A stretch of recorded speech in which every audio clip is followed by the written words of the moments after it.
My name is Marleine Bastien. I was born and grew up under a dictatorship. And when I was growing up, I lived in an ancestral home that I considered today as a social work center. Imagine, in my ancestral home, there was a school that my dad built. My parents, my mom and dad built to teach adults and children how to read and write. There was also a health clinic in my home. My parents were also farmers.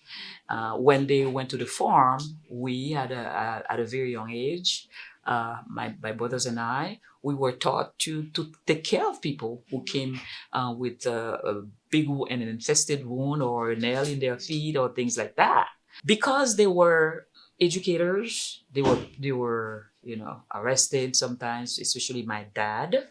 Sometimes when the Duvalier dictatorship, the Totomakuts would come to get my dad. If they didn't find my dad, they would get my mom.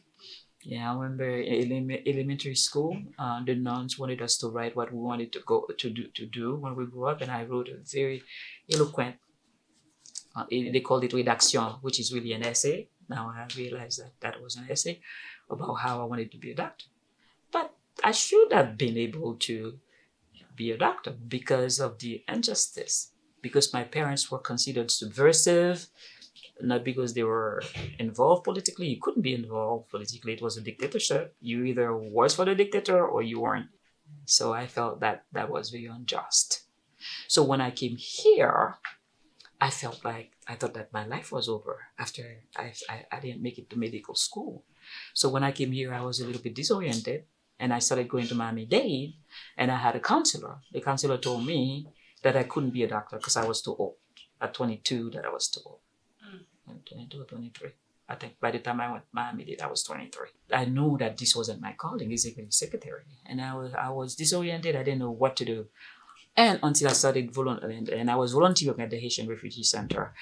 And after I volunteered at the Haitian Refugee Center, 2 days after I arrived, I started volunteering there with the Father Jean Just, trained by some of the best immigration lawyers like Ira Kurzban, Sheila Neville, Niels Franzen. I was really trained by some of the best, Steve Forster. And then I became a paralegal.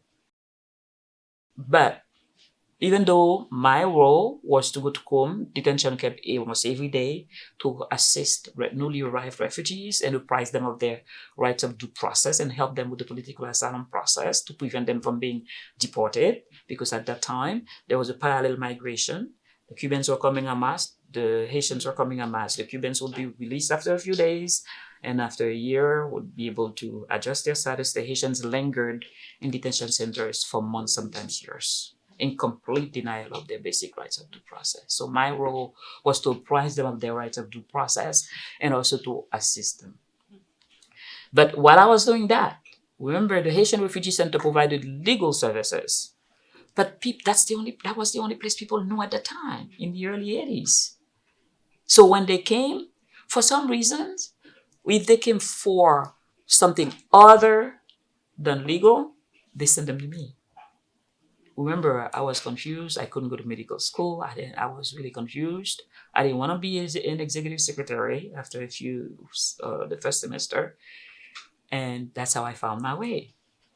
And since I was helping the people, I went to the library at Miami-Dade Community College downtown campus. That was my campus. And I reviewed the books. And then when I read about social work, I said, oh, that's what I'm doing at the Haitian Refugee Center. And I was so happy that I found a niche where I could, as a young leader, I was there. Sometimes we were on the streets every day. And every weekend we were on the streets on 54th Street and North Miami Avenue, advocating for better treatment because the Haitians were mistreated and denied their basic rights. So that's what it was. In addition to that, the media wasn't nice either at that time. I remember, you read about all these Black Haitians, these, illiterate people, these people who came to take the African Americans' jobs. And of course, our children.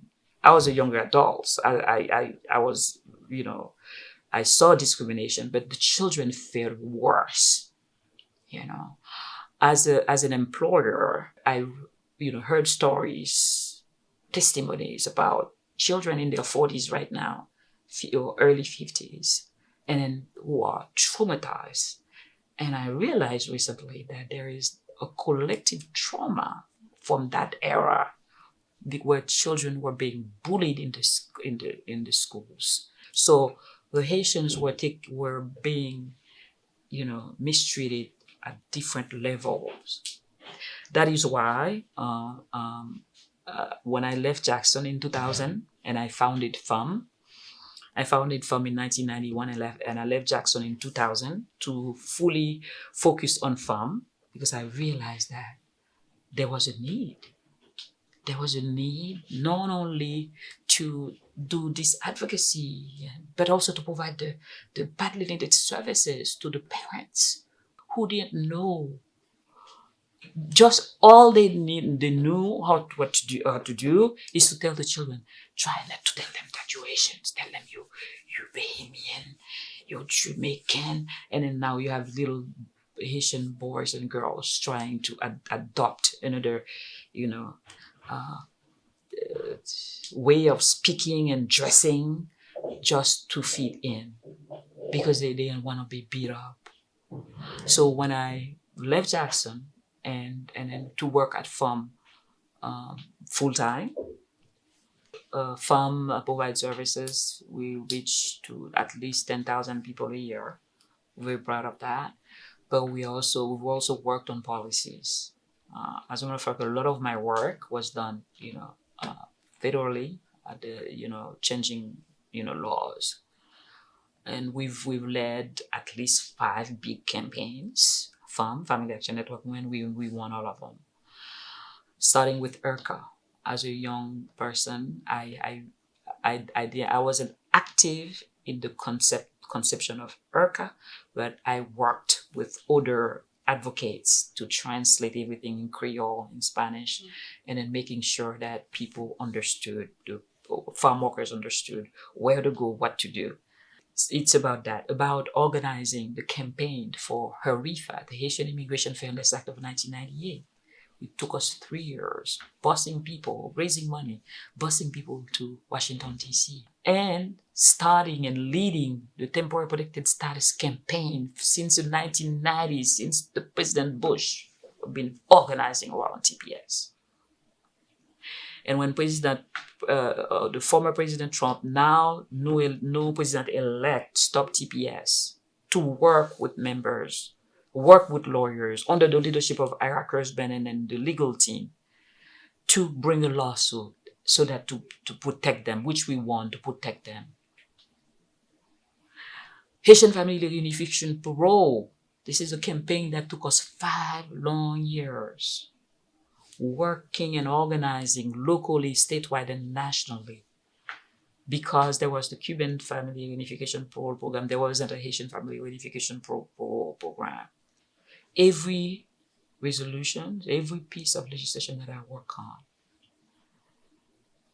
is about the people of Miami-Dade County, for them to be engaged and involved. And I'm really happy that we have a very good commission completely different from the past, that I know about the past because I've been going in front of the commission for years. With my little boys, we even slept on the ground of the county to raise awareness about affordable housing. So I've been there. So I know that I'm blessed to be part of the commission at a time when it is so much different. Everyone has a place to be. Everyone has a place to be. No one is considered as the other. No one is scared to wake up and finding himself or herself with their children deported to nations in turmoil. good jobs. Everybody has a good job. Whatever the passion, the members are able to reach their goals, to fulfill their vision into the village. Peaceful village where people don't think about wars, they think about life and building and resiliency and protecting this earth for future generations.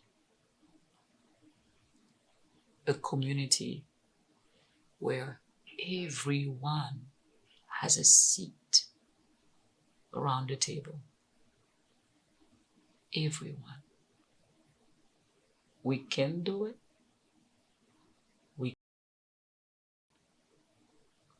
All we need is the will. The will. And for that, we're gonna need our youths. We need the young leaders involved. It's not about party. It's not about Republicans, Democrat, Independent. It's about village members working as one.